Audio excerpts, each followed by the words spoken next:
বর্তমানে বিদেশ যাওয়াটা খুবই সহজলভ্য হয়ে গেছে। অনেক অভিভাবকরাই মনে করেন যে আমার ছেলেকে বিদেশে পাঠিয়ে দেব, তারপর অনেক টাকা পয়সা আমাদেরকে দেবে। তো এই সম্পর্কে যদি কিছু বলতেন। আসলে হচ্ছে বিষয়টা যায়, যারা অভিভাবক, অভিভাবকের আগে মাথায় রাখতে হবে যে আমার ছেলে যে বিদেশে যাওয়ার জন্য বলছে, আমার ছেলেটা বর্তমানে কি কাজ জানে। এখন যে আমার ছেলেটা শুধু আমি পাঠা দিলে মাস শেষে 50,000 টাকা ইনকাম করা সম্ভব না। তাহলে ওই ছেলে এবং ওই অভিভাবকের একটা পরামর্শ করতে হবে যে আমি বিদেশ যাওয়ার পর কি কাজটা করলে আমার জন্য লাভ হবে এবং আমি বেশি টাকা ইনকাম করতে পারবো, আমি ওই কাজটা জানি কিনা। আর যদি ওই কাজটা না জানি, আমি বিদেশে যাব ভালো কথা, কিন্তু এখন না গিয়ে আমি 6 মাস পরে যাব।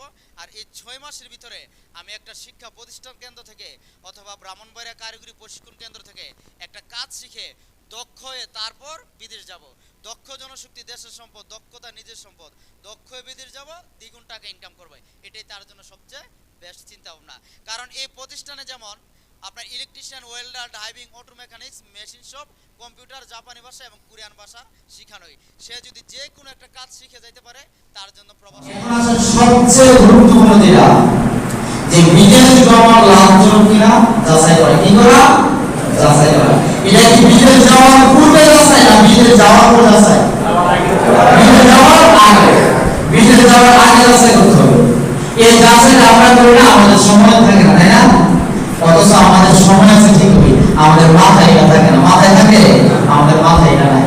সেই জন্য আমাদের শরীর শান্তভাবে বিদেশ যাওয়ার পূর্বে, যেমন ধরো উনি পাসপোর্ট করছে, বিদেশ যাওয়ার ফ্যামিলি থেকে চিন্তা ভাবনা আসছে, বা নিজে একটা চিন্তা ভাবনা করছে উনি বিদেশ যাবে, ওই পাসপোর্টটা হাতে পাওয়ার পর ওনার পরিবার নিয়ে একটা মিটিং এ বসতে হবে, আলোচনা বসতে হবে। কেমন আলোচনা? পরিবারের মা বাবা, ভাই বোন, অভিভাবক যারা আছে তাদেরকে নিয়ে বসতে হবে যে আমি যখন বিদেশ যাওয়ার জন্য চিন্তা ভাবনা করতেছি, বা আপনারা আমাকে পাঠানোর জন্য চিন্তা ভাবনা করতেছেন, আমাদের তো অবস্থা ভালো না, টাকা পয়সা লাগবে, এই 4 লাখ টাকা আপনি কোথায় থেকে সংগ্রহ করবেন? এক নম্বর। দ্বিতীয়ত, যদি আত্মীয় স্বজন থেকে ঋণ সুদি করে আমাদের পাঠান, এই 4 লক্ষ টাকা বিলিপি আমাকে মাস শেষে কত দিতে হবে? 2 নম্বর।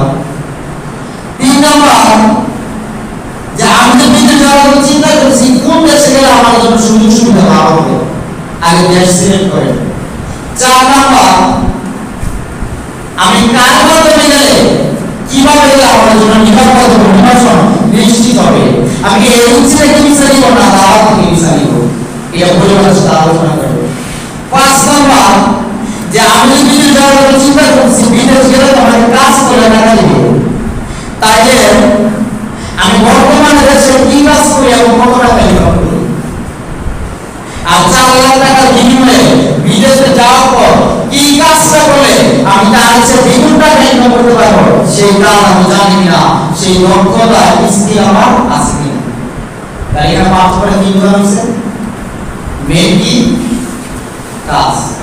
কাজ জানা। এর 5টা বিষয় আলোচনা করার পর যদি আপনার পরিবার থেকে অভিভাবক এবং পরিবারের সদস্যরা আপনাকে ভালো রেজাল্ট দেয় যে আপনি বিদেশে যান, এর আপনার জন্য ভালো হবে, আপনি অ্যাকসেপ্ট করেন। আপনার জন্য ভালো হবে না, আপনি অ্যাকসেপ্ট করার দরকার নাই, আপনি বর্তমানে বিদেশে যান। এ হচ্ছে শরীর চিন্তা। কিন্তু আমরা বর্তমানে এমনও প্রাপ্তিক আছি যে পাসপোর্টটা করার পর নিজের পাসপোর্ট নিজে হাতে নিয়ে দেখি না যে আমার পাসপোর্ট না করার ঠিকানা সঠিক আছে কিনা। নিজের হাতে পাসপোর্ট আসার আগে কিভাবে হাতে চলে যাবে, আছে না? নিজের আইডি কার্ডের সাথে পাসপোর্টটা মিলিয়ে দেখে না যে সঠিক আছে কিনা। কতক্ষণে যাবে দালালের হাতে চলে যাবে, সেই সময়টা আমাদের না আছে। সেই সময়টা আমাদের করতে হবে। এখন আছে যে বিদেশ ভ্রমণ লাভজনক কিনা, হিসাবটা কিভাবে আপনারা আমি বুঝাই দিই পুঙ্খানুপুঙ্খানুভাবে। প্রথমে পরামর্শটা বলা আর হিসাবটা বুঝাই দিই। হিসাবটা হচ্ছে ধরেন উনি একজন ইলেকট্রিশিয়ান, উনি কি ধরেন উনি একজন ইলেকট্রিশিয়ান দক্ষ ব্যক্তি, এই প্রতিষ্ঠান থেকে একটা কাজ শিখে ইলেকট্রিশিয়ানের কাজ সার্টিফিকেট দিয়ে উনি একটা ইন্টারভিউ দিয়ে ডেলিভারির মাধ্যমে 2.5 লক্ষ টাকার মাধ্যমে, কত টাকা? 2.5 লক্ষ টাকার মাধ্যমে সৌদি আরবে যাওয়ার জন্য বাড়ি দিয়েছে। ওনার প্রফেশন কি? ইলেকট্রিশিয়ান, বেতন 2000 টাকা। আর উনি হচ্ছে একজন অযোগ্য ব্যক্তি। কি ব্যক্তি?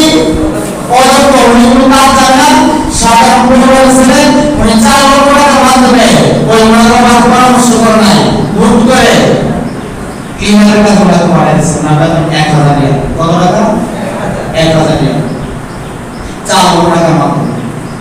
এখন উনি 4 লক্ষ আর 1 লক্ষ টাকা তো পাবো 50,000, আর উনি 4 লক্ষ টাকা দিয়ে 1000 টাকা বাংলা 25,000। ওনার প্রফেশন ক্লিনার, ওনার প্রফেশন হচ্ছে কি? ইলেকট্রিশিয়ান। এখন ধরেন এই যে উনি 4 লক্ষ টাকা বিদেশে গেল, যাওয়ার পর দেশে যদি 25,000 টাকা পাঠায়, ওনার বাবা তো আবার সুদ করছে 2 লক্ষ টাকা, করে নাই? করে পাঠাইছে। 2 লক্ষ টাকা সুদ প্রতি মাসে কত দিতে হবে? মিনিমাম 10,000। তাহলে 25,000 থেকে 10,000 সুদ দিয়ে আপনাকে কত? 15,000। এই 15,000 টাকা ওনার পরিবারের সংসার খরচ লাগবে কিনা? তাহলে 15,000 কত? 25। আর থাকে কত? একটা কথা থাকে না। তাহলে 25 সমান 1 টাকা থাকে না। তাহলে উনি যে 4 লক্ষ টাকা দিয়েছে, ওনার কন্ট্রাক্ট তো 2 বছর। এই 4 লক্ষ টাকা উনি কত দিনে তুলবে? কত দিনে তুলতে পারবেন? তুলতে পারবেন? তাহলে কি ওনার জন্য বিশেষ লাভবান না লস? কেন? ওনার বেতন কম, ওনার প্রফেশন অনুযায়ী 1000 টাকা বেতন, সেই জন্য ওনার জন্য জিনিসটা লস। কারণ এমন কোম্পানি আছে 600-700 এমন আছে না? আছে। এই ওনার অবস্থাটা এমন। আর উনি যে দক্ষ ব্যক্তি, ইলেকট্রিশিয়ানের কাজ শিখে দক্ষ হয়ে গেছে, ওনার হয়তো 2000 টাকা, বাংলাটা 50। ধরেন ওনার পরিবার 10,000 টাকা সুদ দিল, 15,000 টাকা সংসার খরচ করলো, আর থাকে কত? 25। তাই এই 25,000 টাকা যদি থাকে, ওনার কন্ট্রাক্ট 2 বছর, উনি কিন্তু 1 বছরে ওনার পুঁজিটা তুলতে পারতেছে, পারতেছে না? তাই আর 1 বছর লাভবান কিনা? লাভবান। এখন কি ওনার জন্য বিদেশটা লাভবান না ওনার জন্য লাভবান? ওনার জন্য লাভবান। ওনার জন্য কেন লাভবান হচ্ছে?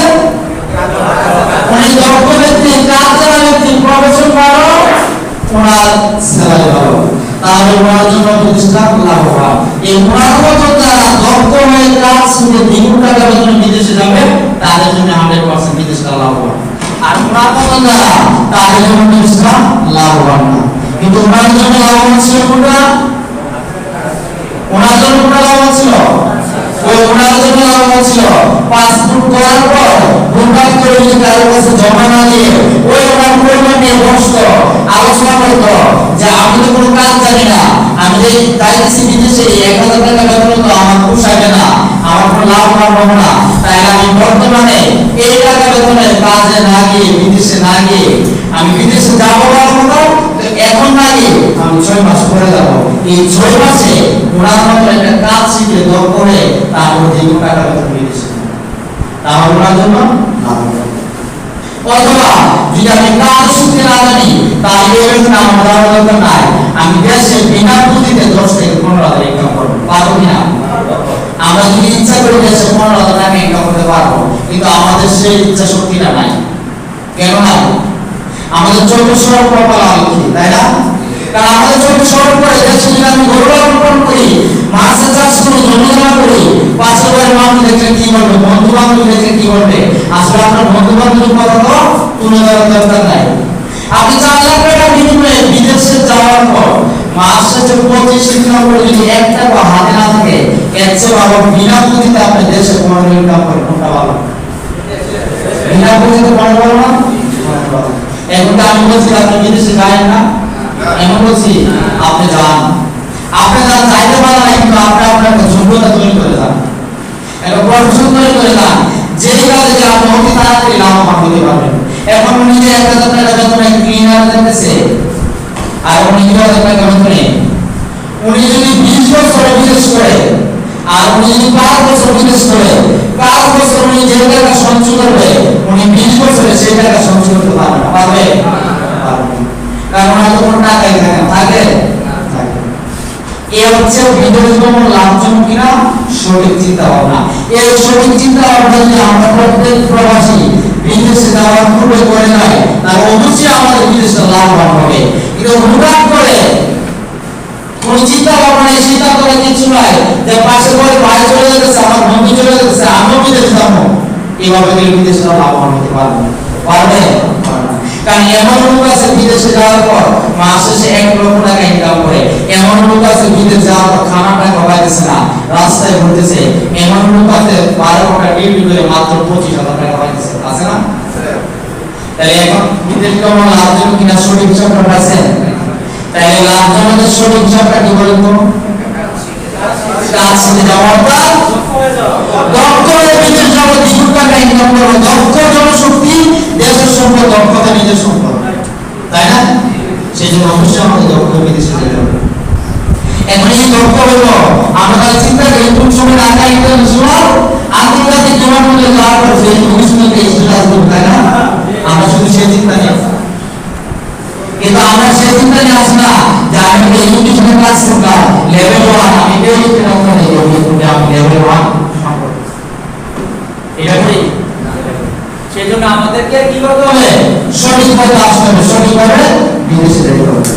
কথা বুঝতে পারছেন? এই হচ্ছে বিদেশ যাওয়ার সুন্দর আলোচনা। আশা করি বুঝতে পারছেন। আচ্ছা, ঠিক আছে।